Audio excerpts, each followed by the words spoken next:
Imagine two people born 17 days apart in the same Youngstown hospital, delivered by the same doctor, probably in the same delivery room, and then returning to the same town. What are the odds that these two people would not get to know each other very well until junior high, and from then on become nearly inseparable? That's how this story begins.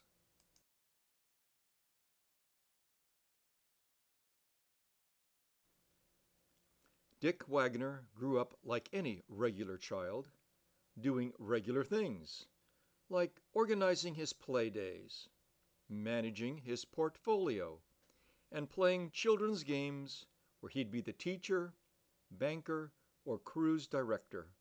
And of course, he had the wardrobe to match his interests.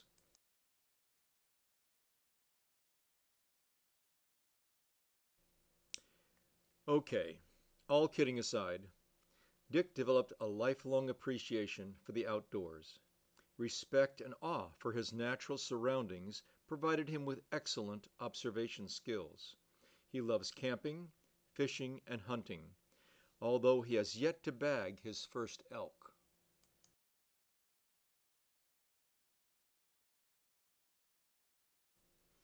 Marguerite and Dick attended Poland Seminary High School, the same one that President William McKinley, Ida Tarbell, and William Calhoun are alumni.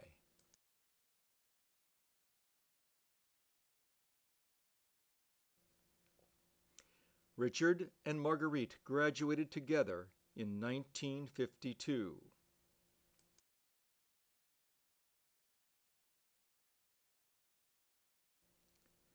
They both went off to different colleges, and 5 years later, he married Frances Marguerite Mersheimer on August 17, 1957. Yes, for you mathematicians out there, that means that they recently celebrated their 55th wedding anniversary.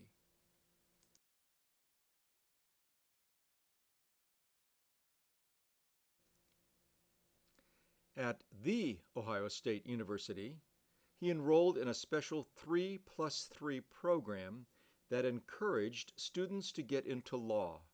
So he earned both his bachelor's in business administration and his law degree within 6 years.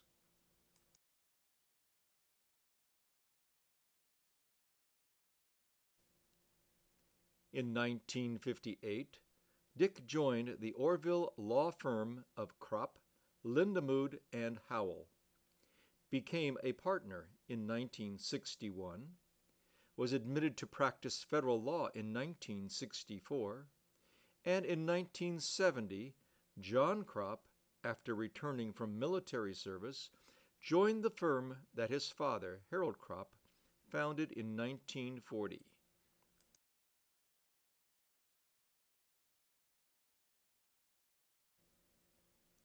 By the time the foundation was created, Dick had already served as the city solicitor and law director of Orville for 12 years, was the president of the Wayne Bar Association, president of the Orville Rotary Club, a board member of Orville Savings Bank, a director of the Wilbert Company, and according to the firm's administrative staff, even then, Dick's technological skills, especially with the use of multi-line phone systems, were, let's say, less than desirable. But on the bright side, he could flawlessly type 10 words per minute without any errors.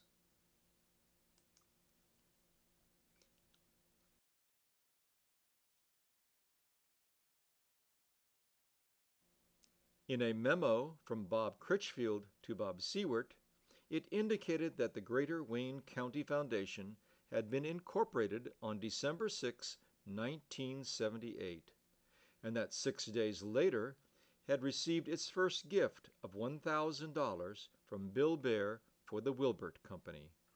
But Critchfield, quote, didn't know what to do with it, unquote, because a treasurer had not been elected or a bank chosen.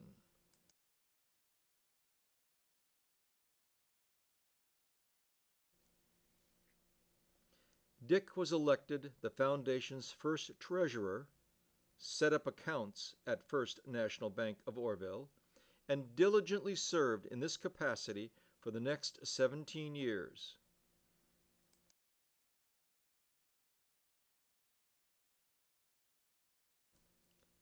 By 1985, the foundation assets grew to nearly $340,000, had made grant awards of $85,000, and had a donor base of over 500 people.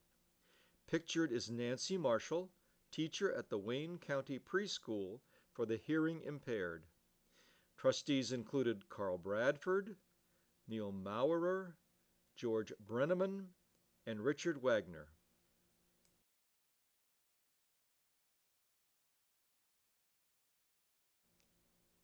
Also in 1985, the law firm opened its doors to a new building located at 100 West Vine Street. Unfortunately, 3 days after it opened to the public, the body of Delbert Deal was discovered between the new office and the neighboring building. Apparently, he died of natural causes.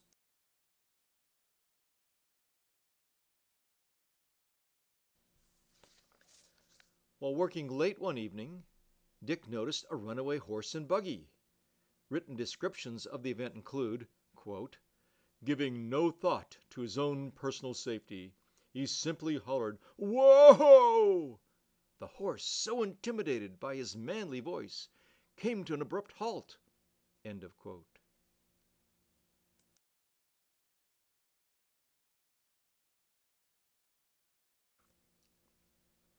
By the end of 1992, foundation assets were $2 million, and over $106,000 was granted in that year alone.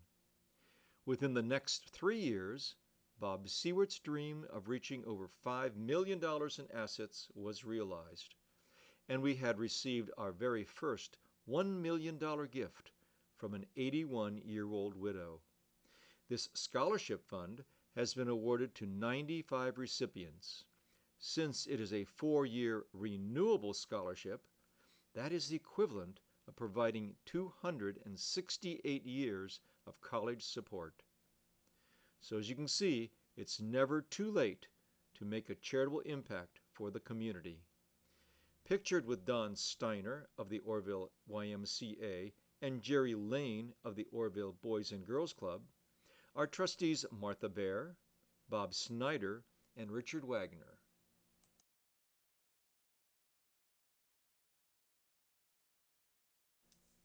In 2006, we moved to our current location opposite Worcester City Hall. Assets were $32 million, and $2.5 million were awarded in grants that year.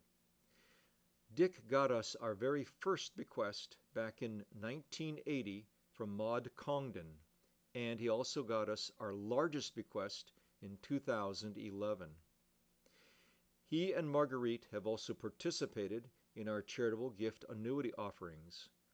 All 2006 trustees, except for David Briggs and Jenny Smucker, who were unavailable, are pictured in front of our new office building.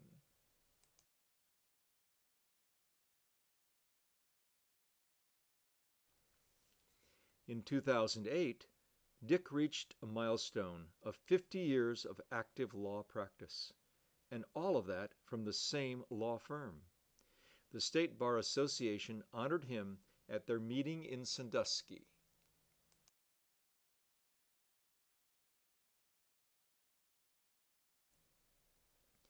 Both Dick and Marguerite have traveled extensively throughout the United States and many parts of the world.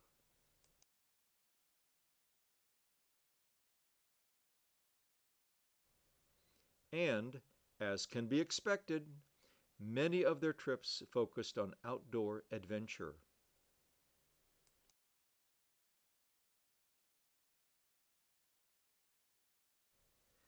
They also volunteer for mission work. Pictured is Dick working at a rebuilding project from damages caused by Hurricane Katrina.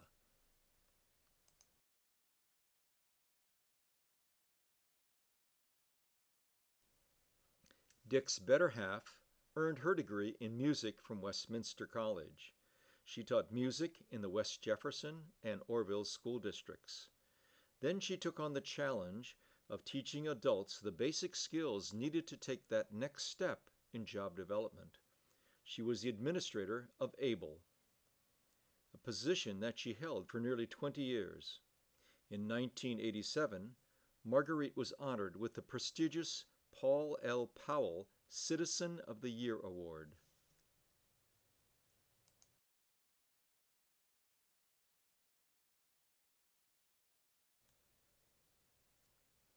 Family has always been very important to the Wagners.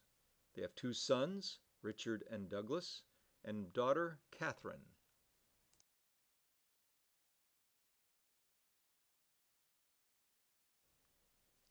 The extended Wagner family now consists of two very proud parents, 3 children, and 10 grandchildren.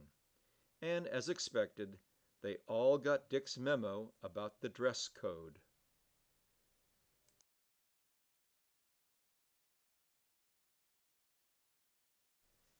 During my interviews, an interesting coincidence surfaced. In 1983, their son Richard created Tune Belt to securely carry electronic devices while engaging in strenuous physical activity. The original product package, created in Cincinnati, showed a man and a woman wearing their tune belts while jogging. The photo model was Kathleen Workman, who happened to live in the Hyde Park area. She is the daughter of Mickey Workman, one of our other emeritus trustees.